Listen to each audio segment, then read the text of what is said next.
welcome to the new Cape Shank Community Centre. Thanks for coming to the meeting, guys. I know it's short notice, but really the discussion content is quite pressing as regards workplace health and safety.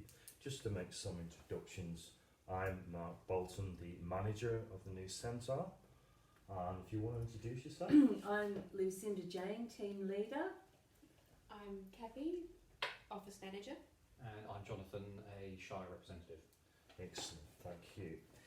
Now, we have to take action on the fact that the council has reviewed our proposed workplace health and safety plan, and it's been quite generically written, and so obviously it doesn't cover the specifics of our operation, of our grounds, etc., etc. And given the potential vulnerable people who will be using the centre, so we need to identify some gaps and start to fill in with a bit more detail of our proposed change.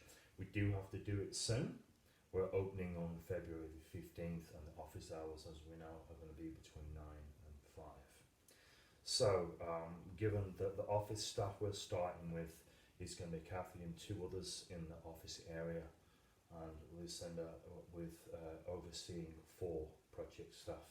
Together you run the operating programs. Alright, now just a little bit of news about the annex. Yes, it has not been finished. And yes, it is a bit of an eyesore, and yes, we have issues that we need to get through as well. It hasn't been complete, and we do need it for our training space as regards our education programs in semester 2.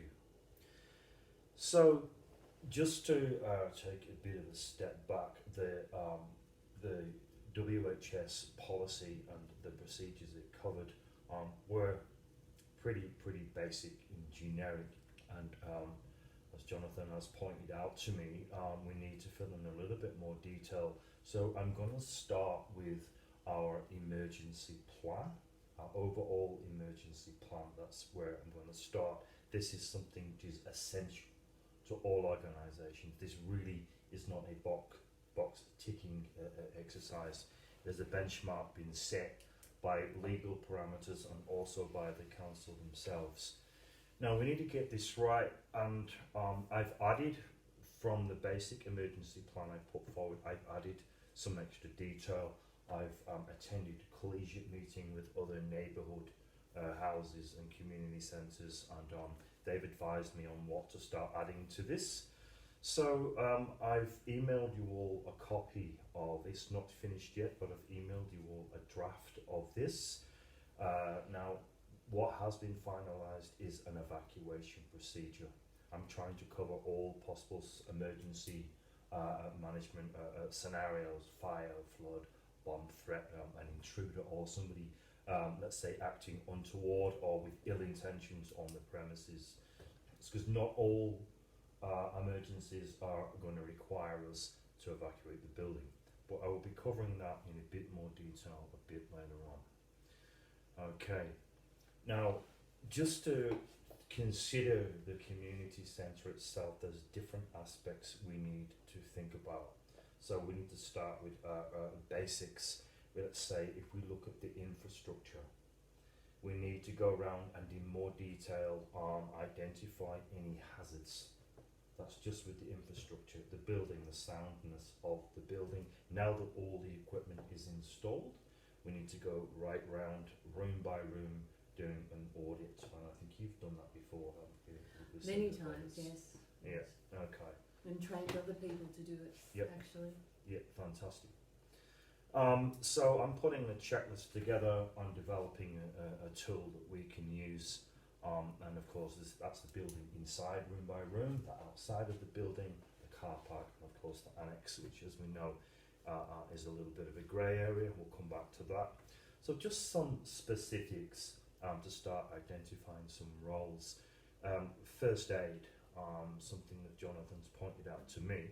It's not enough to have the right number of first aid kits in the place and other life-saving equipment. Who is going to maintain these and when? that as an action plan, that has to be an absolute must. So I was thinking, Kathy, as part of your role, if you could start to put a roster together or define somebody's role as part of that, that would be great. And also, as part of that, we need to go back again, and it's almost an embarrassing gap, go back again through the staff who are starting their resumes, who has got first aid training, who has not. I know that mine isn't current. Yes. So we need to go back over that, and no doubt we'll have an all staff training day, and we can then. Do you know? Have you got? I can do that. I can do You that. I can personally? train them all. Oh yes, I've done it many times Oh, so you've in got. other organisations. Yeah. Are you up to date? Oh First yes. aid? All right. Yeah. Okay. All right. We'll say for 8 other people, yourself and the 6 other staff who are coming. Ditto, we'll get back to that. That's great. That'll be great. Whether that will be over there, that probably won't happen. It'll be in a room in here somewhere. Do you think there's a room that'll be big enough in here? Oh yes. Yeah. Yeah. Okay. There's a few different training rooms. Right, okay. All right. Fire extinguishers. These have to be maintained, and again, if you could, Kathy, please. We need to get that organised, as Jonathan said. They're nice, shiny and red, but they don't operate all by themselves, and they certainly have a sell-by date. Yep. Cool. A bit of an audit. A bit of an audit, correct. Okay. And council does do annual inspections to make sure all equipment is up to date in its testing. Okay. Fantastic. Right. Okay. As regards COVID-19, I myself will be looking at the latest news and trying to follow the instructions. That'll be Sunday night, Monday morning. I'll be getting an email to everybody as things stand at the moment. On the 15th, everybody, all staff members will be required to wear a mask. Everybody utilising the building will be required to wear a mask. There'll be hand sanitising at the door and in each room. Again, Kathy, if I could get you to make sure there's plenty of masks, hand sanitizer, and appropriately located would be great. Now, both you guys, certainly Kathy, for you in the office, and Lucinda with the project staff, make sure you take responsibility for them adhering to the mask wearing. Yes. That doesn't mean dangling it around your chin. Yes. That doesn't mean having your nose showing, etc., etc. Proper protocols. Proper protocols, correct. And Yeah. hand sanitizer. But everything. Now, unfortunately, guys, I'm going to have to be a little bit dogged about this. This also includes wiping down laptops, wiping down phones. That's what, if I'm advised to do it, I have to advise you guys, and it will change week to week, day to day, as you know, if you've been watching Mr. Andrews describing. Yes. Okay. Now, so that's kind of a bit more aimed at the building and people coming into it. Our actual processes, what we actually do, our workplace processes themselves, need to be risk assessed.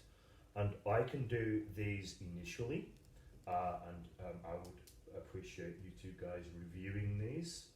Now, what's going to happen, this will still be in a sense generic, and what I'm relying on when new staff come in and they actually they're the ones carrying out the procedures, I'd like their input. This doesn't work, you haven't accounted for this hazard. When you actually do it, just like a fire drill, when you actually do it, you know the things that are going to cause problems. You know where there's going to be a bottleneck when people are leaving the building, etc., etc. So, input from the staff will be fantastic. I know that Kathy has put together a staff handbook, and this has got codes of conduct and all the rest of it. It's very good, it's very comprehensive. One thing I will say, we'll go through that another time at another meeting. There's a section at the back on WHS. I tell you one of my concerns, and I think Jonathan shares this with me. We are a community services organisation. I really want to foster an environment of proactivity where WHS is concerned, especially given the nature of our clientele. And So what? Because what generally happens, WHS people troll for all this, which is fantastic because they need to, and Kathy gives them that induction, and what happens? They get to the WH session and they switch off. In my experience, I could be looking at this in the wrong way. I generally get this. You know, yeah, I know it. When the alarm goes, everybody just leaves. Or if you're picking up something heavy, keep your back straight and bend your knees. Not been enough.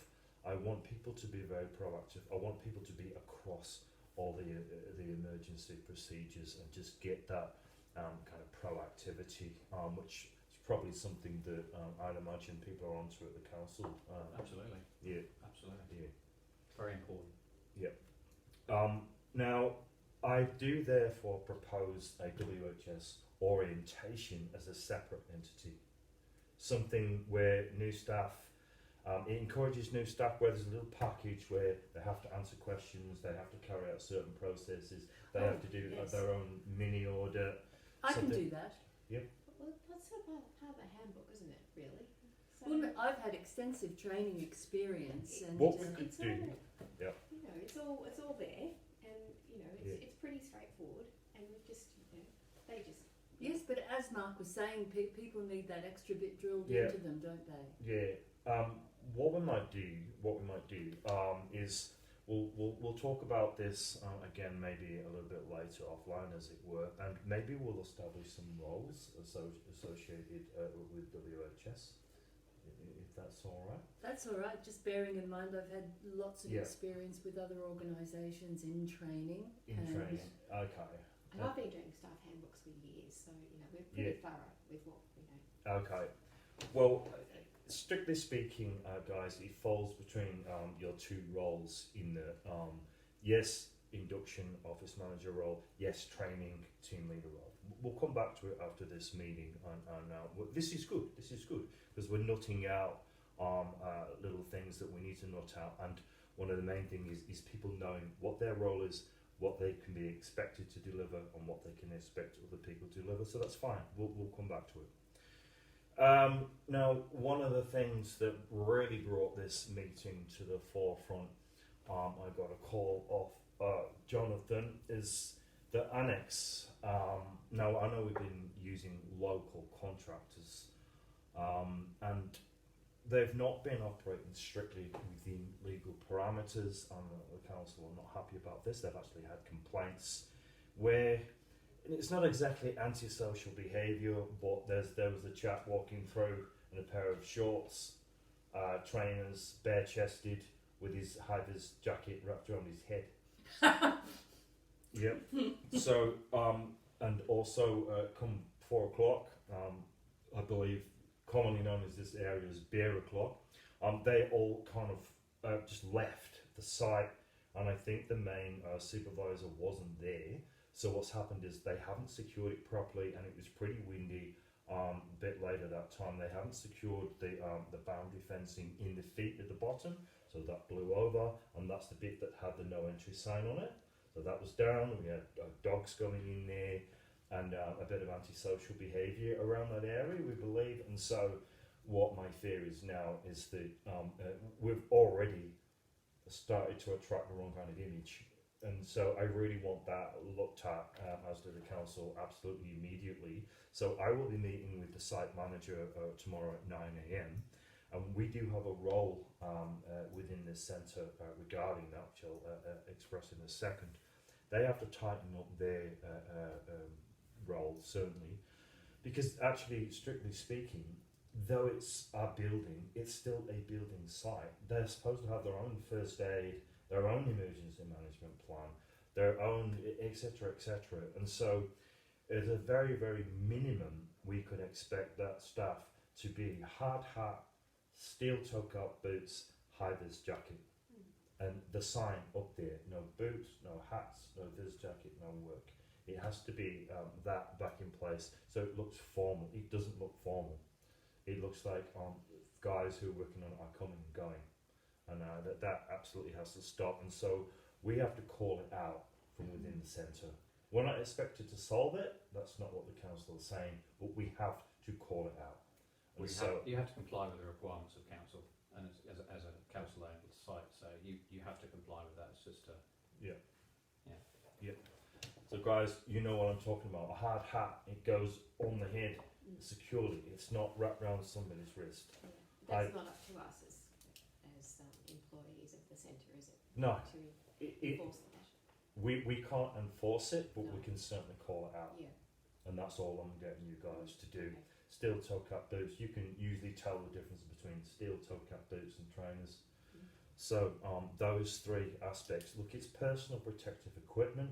It's there for a reason, and people have to wear it. You know, it's as simple as that. And we want the site looking secure when they've finished working with it. Back to our role, we need to do an emergency drill at least twice a year. Mm-hmm. As I've said before, this cannot be a box ticking exercise. This absolutely has to be something that everybody embraces, everybody knows their role, and everybody knows what everybody else is doing. This is what I have in mind. All staff need to know the evacuation plan. There's no point on the day asking somebody else. You should know what your role is. Now, what I've done is said, because Kathy is the first point of contact and also is the only one who is the full-time 9 to 5, I will be off-site, you will be off-site, other staff members may be off-site. Kathy, therefore, will be playing the role of the chief warden for the building. Sure. That means, basically, she is the person who's got overall control in an emergency. But if Kathy's sick, could I not be the deputy warden? Yes, absolutely. So But you're not here all the time.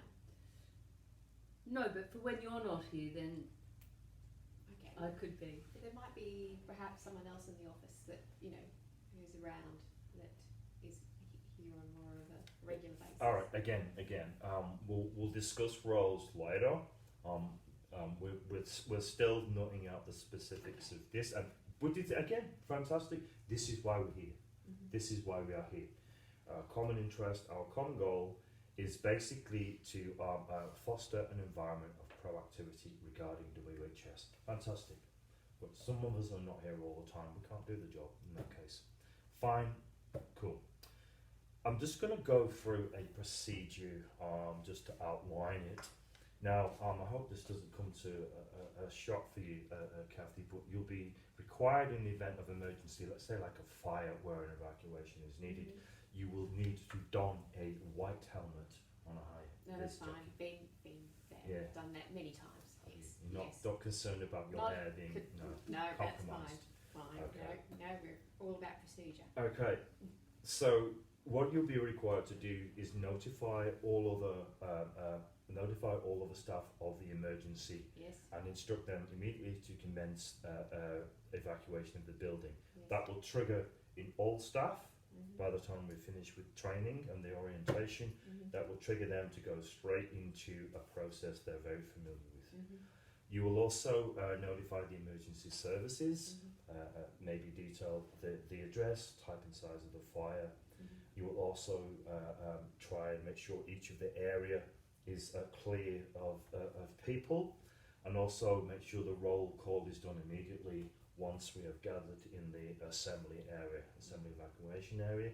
We do need to work on the signage inside the building and make sure we can't wait for that to be finished. The annex, we have to have an assembly point established pretty much within the next 24 hours or so Yeah. to complete this documentation. Who will be responsible for notifying council? Me, I shall do that. And in terms of if we get a call, who would we be contacting in terms of if we get an out of hours call? Yeah. Who would we contact? Would it be the office manager or or yourself or? Do you mean once office hours are back? Yeah, because Okay. quite often we, for Yeah. these council facilities, we get calls Yeah. out of hours, Yeah. notifying us of an incident, and it's obviously important that Yeah. you're made aware as soon as possible. In that case, I would get you in the first instance to contact Kathy. Yeah. And then Kathy will liaise with me if that's That's I think that will work best. Yeah, out of hours. Good question. Yep. Alright, guys, and obviously after the incident, there will always be a debrief, and we'll have a look at anything that we've missed or something that has not run particularly well. The staff, all of the staff, you will follow instructions from the Chief Warden. You will alert other personnel. You'll assist any person in immediate danger. Close doorways to restrict smoke and fire. Activate the alarm if it hasn't already been activated. You may be first to see the fire. And you exit the building and lead people calmly to the assembly point. And one thing that's really important, and this is another reason why I want everybody on board with this, we don't want people using this as an excuse for a fag, a coffee, a really loud chat. We've got to remain alert, aware, and await instructions. Simple. Sure. And so we need to stay focused once we're at the assembly point. This is the difference. This is not token. This is something that is going to work very, very efficiently and effectively, and it has to, and it will save lives. Are we going to have a record of who is in the centre and how many people are in the centre? So therefore we could just take that book, or Absolutely. it'll be electronically, so we can go to the evacuation point and do a roll call. So we're not missing anyone, given our demographics, mixed demographics and abilities. That we might miss someone, or they might not hear something. So we could. As in with COVID these days, with or without COVID, there will always be a sign-in. Everybody will be signing. That includes staff. That includes clients. Everybody will be accounted for who's in the building. Sure. And that will be at the front. And I would expect, obviously, the project staff to be aware of who's in their room, aware of other staff in the building at the time. We're going to get a little system in the office saying who's in, who's not, where they've gone. Everybody is aware at all times of who's actually on the site. But that's a very good question. I've been talking now for a long time, it feels. Has anybody got any questions? Whether it's regarding this or anything related to this, can you perceive any kind of problems? No. Because what we're actually here to do is for Jonathan to go away feeling quite reassured that we've got this under control and we've got plans to move forward in operating within the council's standards. It all sounds great. As Deputy Fire Warden. Okay, we will discuss roles next. I was hoping to bypass that. Okay, guys, we'll have a chat in a little while. Jonathan, any parting or last comments? Look, I just re-emphasise that there is obviously a formal agreement in place, and it is incumbent upon you as an organisation to comply with the requirements of that agreement, and obviously your statutory requirements. So Yes. It's good to hear that you're addressing our concerns and are putting in place measures to comply with all those requirements. So well done. Fantastic. Excellent, thank you very much. Alright guys, we'll leave it there. We're going to take a 5-minute confit break and then we'll chat just a little bit further about these roles. Thank you, Jonathan. Thanks for coming, guys.